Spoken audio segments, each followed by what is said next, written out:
खासदारांच्या निलंबनाविरोधात काँग्रेस आक्रमक. संसद भवन परिसरात काँग्रेसचं आंदोलन. संसद भवन ते विजय चौकापर्यंत विरोधकांचा मोर्चा. लोकसभेत विना चर्चा विधेयकं मंजूर होत आहेत. सरकार पळपुटेपणा करत आहे म्हणून आम्हाला बाहेर काढलं. आमच्यावर अन्याय झालाय. आम्ही पूर्ण ताकदीनं लढू. खासदार सुप्रिया सुळेंचं वक्तव्य. सरकारला चर्चा नको आहे म्हणून खासदारांचं निलंबन केलंय. मल्लिकार्जुन खरगेंची सरकारवर टीका.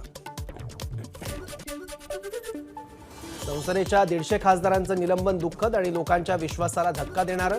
निलंबित खासदारांनी संसदेच्या आवारात राज्यसभेच्या अध्यक्षांची खिल्ली उडवण्याचा व्हायरल केलेला व्हिडिओ देखील अयोग्य आणि अशोभनीय. बसपा प्रमुख मायावती यांची प्रतिक्रिया.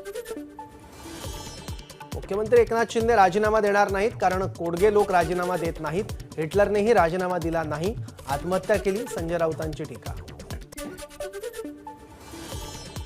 राम मंदिर प्राणप्रतिष्ठा सोहळ्याचं उद्धव ठाकरेंना अद्याप निमंत्रण नाही. संजय राऊतांची माहिती. योगदान नसलेल्यांचा 22 जानेवारीला सोहळा. संजय राऊतांचं वक्तव्य. राम जन्मभूमी आंदोलनात योगदान देणाऱ्या सामाजिक कार्यकर्त्यांची नावं स्थानिक पातळीवरून मागवण्यात आली. त्यांनाच राम जन्मभूमी तीर्थक्षेत्र विश्वस्त मंडळाकडून निमंत्रण पत्रिका. राजकीय नेत्यांनाही तीर्थक्षेत्र विश्वस्त मंडळाकडून निमंत्रण. 143 खासदारांच्या निलंबनावर सरकारनं बोलावं.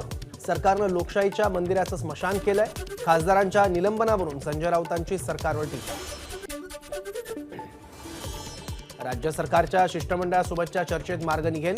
मनोज जरांगेंनी व्यक्त केला विश्वास. मराठवाडा नोंदी सापडण्यात मागे राहतोय. काही अधिकारी जाणून बुजून जातीयवाद करतायत. अशा अधिकाऱ्यांना घरी पाठवलं पाहिजे. मनोज जरांगेंचं वक्तव्य. नागपूर अधिवेशनात मुख्यमंत्री शिंदे यांनी आरक्षणाविषयी भूमिका मांडली आहे. इतिहासात पहिल्यांदा ओबीसीमध्ये मराठा समाजाला प्रमाणपत्र मिळू लागलंय. जरांगेंनी आंदोलन करावं पण मुख्यमंत्र्यांची भूमिका समजून घ्यावी. संजय शिरसाट यांचं जरांगेंना आवाहन. नांदेडमध्ये भाजप प्रदेशाध्यक्ष बावनकुळेंना दाखवले काळे झेंडे. बॅनरवरही शाईफेक. मराठा आंदोलकांचं कृत्य. चंद्रशेखर बावनकुळे कार्यकर्ता मेळाव्यासाठी नांदेड दौऱ्यावर. मराठा कार्यकर्त्याला पोलिसांनी घेतलं ताब्यात. खासदारांच्या निलंबनाविरोधात पुण्याच्या सासवडमध्ये राष्ट्रवादीचं आंदोलन. मोदी आणि शहांविरोधात राष्ट्रवादीच्या कार्यकर्त्यांकडून घोषणाबाजी. खासदार कल्याण बॅनर्जी आणि राहुल गांधींविरोधात सोलापुरात भाजप आक्रमक. राज्यसभेचे सभापती जगदीप धनखड यांची मिमिक्री केल्याच्या विरोधात भाजपचं आंदोलन. काँग्रेस आणि विरोधी पक्षांच्या विरोधात भाजपचं नागपुरात आंदोलन. राज्यसभेचे सभापती आणि देशाचे उपराष्ट्रपती धनखड यांचा अवमान केल्याचा भाजपचा आरोप.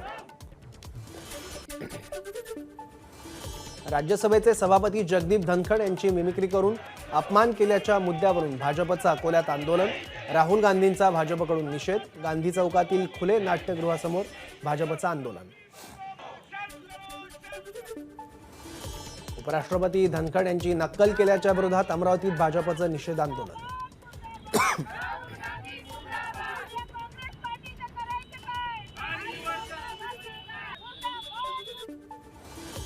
खासदार कल्याण बॅनर्जींनी जगदीप धनखड यांची नक्कल केल्याच्या निषेधार्थ छत्रपती संभाजीनगरमध्ये आंदोलन. इंडिया आघाडीच्या नेत्यांच्या प्रतिमेला मारले जोडे.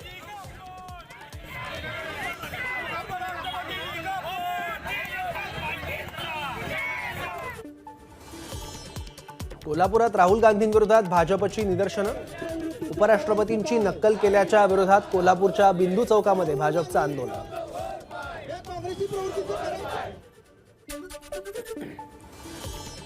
राज्य सरकारने जाहीर केलेल्या दुधाला प्रति लिटर 5 रुपये अनुदानावर शेतकरी नाराज. दुधाला 40 रुपयांपेक्षा जास्त दर मिळावा. बारामतीतील जळोची येथील बाजारात आलेल्या शेतकऱ्यांची प्रतिक्रिया. कारखान्याकडून केल्या जाणाऱ्या सक्तीच्या पाणीपट्टी वसुलीविरोधात सोलापुरात युवा सेनेचं आंदोलन. माळशिरस तहसील कार्यालयासमोर बोंबाबोंब आंदोलन.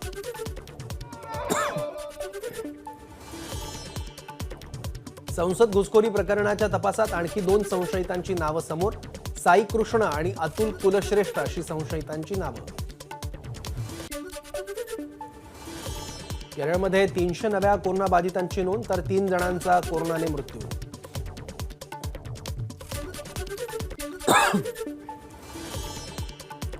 नागरिकांनो मास्क वापरा. चंदीगड प्रशासनाचं नागरिकांना आवाहन. देशात कोरोना वाढू लागल्यानं प्रशासनाचा निर्णय.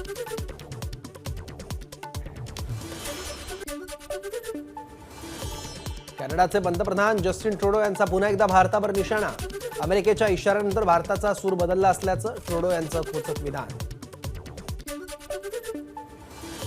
सोशल मीडिया प्लॅटफॉर्म एक्सचं सर्व्हर डाऊन. अर्ध्या तासानंतर एक्सचं सर्व्हर पुन्हा डाऊन.